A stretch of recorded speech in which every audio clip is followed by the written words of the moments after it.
আমরা প্রতিদিন যে খাবার খাচ্ছি তার ৮০ ভাগই ভেজাল মেশানো। আপনি কি জানেন প্রতিদিন আমরা যা খাচ্ছি তার অনেকটাই বিষের মতো ক্ষতিকর। বাজারে যেদিকে তাকান খাবারে ভেজাল ছাড়া কিছুই নেই। আপনি যা খাদ্য হিসেবে গিলছেন সেটা কি খাদ্য নাকি বিষ, সেটাই জানবো এই ভিডিওতে। শুরু করার আগে অনুরোধ, চ্যানেলটিতে একটি লাইক করে যাবেন আর সাবস্ক্রাইব করে পাশে থাকুন। দুধের মধ্যে ডিটারজেন্ট ও শ্যাম্পু মেশানো।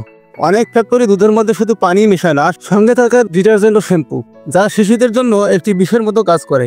দীর্ঘমেয়াদে খেলে এটি হজমের স্নায়ুতন্ত্রে মারাত্মক ক্ষতি করে। ফলের মধ্যে ক্যালসিয়াম কার্বাইড। কাঁচা ফল দ্রুত পাকাতে ব্যবহার করা হয় ক্যালসিয়াম কার্বাইড। এটি এক ধরনের বিষ যা পাকস্থলী অন্ত্রকে মারাত্মক ক্ষতি করে।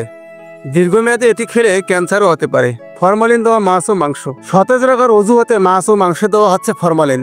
এটি মূলত মৃতদেহ সংরক্ষণের জন্য একটি রাসায়নিক, যা খাবারের সঙ্গে গেলে দেহের কোষগুলো ধ্বংস হয়ে যায়।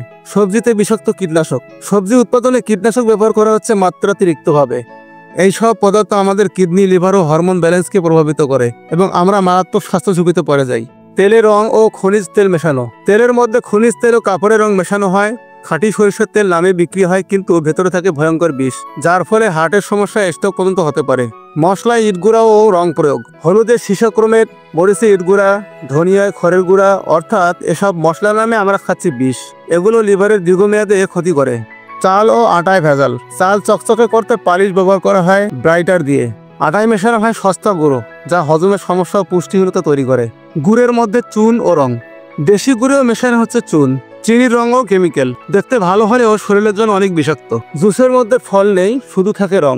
বাজারে অধিকাংশ জুস কোনো প্রকার ফলই নেই, আছে শুধু রং ও কেমিক্যাল। ভিটামিনের বদলে খাচ্ছি বিষাক্ত পানীয়। কেক ও বিস্কুটে ক্ষতিকর রং। রঙিন কেক, বিস্কুটে ফুড গ্রেড রং না দিয়ে দেওয়া হচ্ছে কাপড়ের রং। শিশুদের জন্য এটি মারাত্মক ঝুঁকিপূর্ণ। শিশু খাদ্যে ভেজাল। শিশুর দুধ ও সিরিয়ালে থাকে অতিরিক্ত স্টার্চ, যা কৃত্রিমভাবে মিষ্টির মতোই লাগে। এসব খেলে মস্তিষ্কের বিকাশে বাধা সৃষ্টি করে। মিষ্টিতে কাপড়ের রং। মিষ্টি চকচকে করতে কাপড়ের রং ব্যবহার করা হয়, যা দেহে বিষক্রিয়া তৈরি করে, যা ডায়াবেটিস রোগীদের জন্য বিশেষভাবে বিপজ্জনক। চিপস ও স্ন্যাক্সে প্রতারণা। সস্তা উপকরণ, বিষাক্ত তেল ও মিথ্যা লেবেলে মোড়ানো এই চিপসগুলো শিশুরা খাচ্ছে প্রতিদিন। এটি ওবেসিটি ও কিডনি সমস্যার কারণ। আইসক্রিমে ডিটারজেন্ট। বাহারি আইসক্রিম, ফেনা তৈরি করতে ডিটারজেন্ট ব্যবহার করা হয়, যা শিশুরা খায় আনন্দে, অথচ ভেতরে যাচ্ছে বিষ। মেয়াদ উত্তীর্ণ পণ্য ফের বিক্রি। অনেক দোকানে মেয়াদ ফুরিয়ে যাওয়ার পরেও লেবেল পাল্টে তা আবার বিক্রিও করে, যাতে মারাত্মক স্বাস্থ্য ঝুঁকি থাকে। রেস্টুরেন্টে পুরাতন তেল। বেশিরভাগ হোটেলে ব্যবহৃত হয় বারবার গরম করা তেল। এতে সৃষ্টি হয় ট্রান্স ফ্যাট, যা হার্টের জন্য মারাত্মক ক্ষতিকর। লবণে চুন ও পাউডার। লবণেও মেশানো হয় দুধের গুঁড়া, যাতে ওজন বেশি হয়, অথচ এটা খাওয়ার ফলে শরীরের সোডিয়াম ভারসাম্য নষ্ট হয়ে যায়। রাস্তার ফাস্টফুডের নোংরা পরিবেশ। রাস্তার খাবার শুধু ভেজাল নয়, পরিবেশও অত্যন্ত অস্বাস্থ্যকর। এতে পেটের অসুখ, টাইফয়েড ও হেপাটাইটিস হতে পারে। আইন আছে, প্রয়োগ নেই। বাংলাদেশে ভেজাল বিরুদ্ধে আইন থাকলেও অনেক সময় তার প্রয়োগ হয় না।